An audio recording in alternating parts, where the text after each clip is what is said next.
And now I'll give the floor to a representative of UN Watch. Thank you, Mr. President.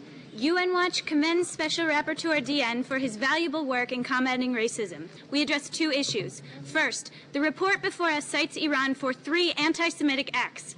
1. Convening an international conference questioning the truth of the extermination of the European Jews by Nazi Germany. 2. Organizing an earlier Holocaust denial cartoon contest. And 3.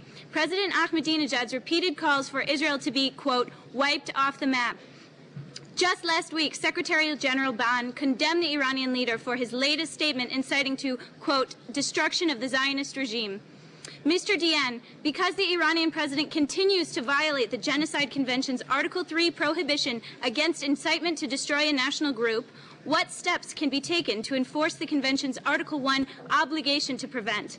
Second, your report identifies the inherent connection between Iran's anti-Semitism and its promotion of other racist theories. I quote, by organizing this conference, President Mahmoud Ahmadinejad demonstrated his intention to legitimize the revisionism of other forms of racism, in particular by inviting symbolic figures of anti-black racism in the United States of America, such as the Ku Klux Klan, whose main intellectual and ideological platform is the racial inferiority of black people and the need for their physical elimination. It seems we have a government which says one thing when they speak in Africa, but quite another thing in Tehran, where they celebrate David Duke, a man who says that black people are violent, lazy, primitive, and promiscuous. Similarly, when the Iranian leader addresses the General Assembly, he talks about human dignity and justice. Yet in December, the same assembly condemned Iran for treating its minorities with neither dignity nor justice.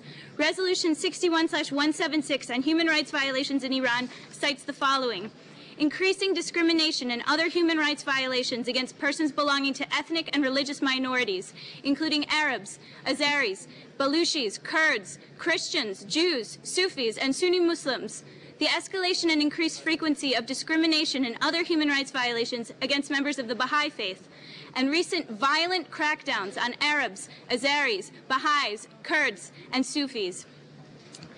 This policy and practice of racial discrimination violates not only international human rights law, it also contravenes the basic principles of Iran's own constitution, including its guarantees of human dignity and equality under Articles 2, 3, and 14.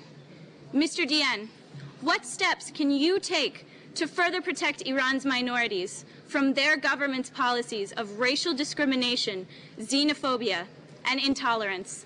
Thank you.